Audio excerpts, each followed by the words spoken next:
Speriamo che nasca bene.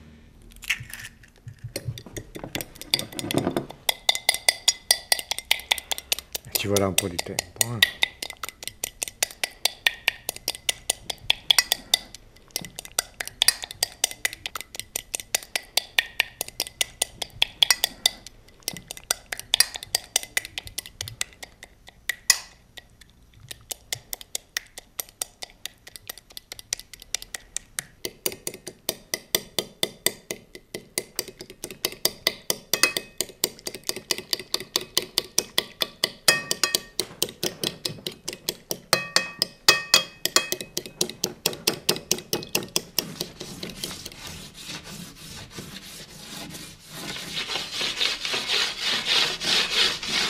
Questo è sempre per me.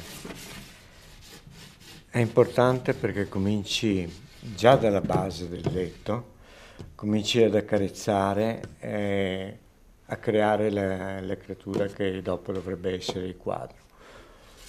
Quindi cominci già a pensare attraverso dei segni quello che ti potrebbe venire. Tu non lo sai perché dopo è il quadro che ti accompagna. Io non so che cosa può venire fuori, mi suggerisce lui dopo.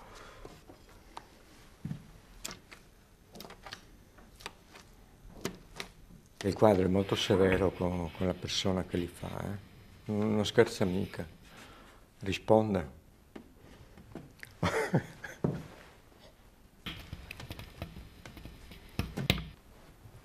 Tutti i gesti hanno la loro importanza, dipende da come li fai e come hai imparato a farli.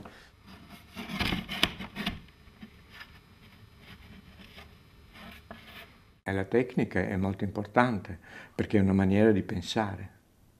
Però se te la fai tu, se non la leggi sui libri, se dopo lo fai come riscontro, è una cosa. Ma sei tu che te la devi creare, sei tu che devi vedere le tue necessità, le tue domande che ti fai e come risolverle.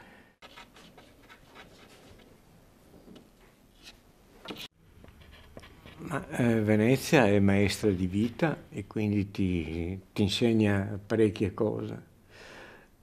La calma, l'attesa, la visione, l'osservazione, la scienza dell'osservazione.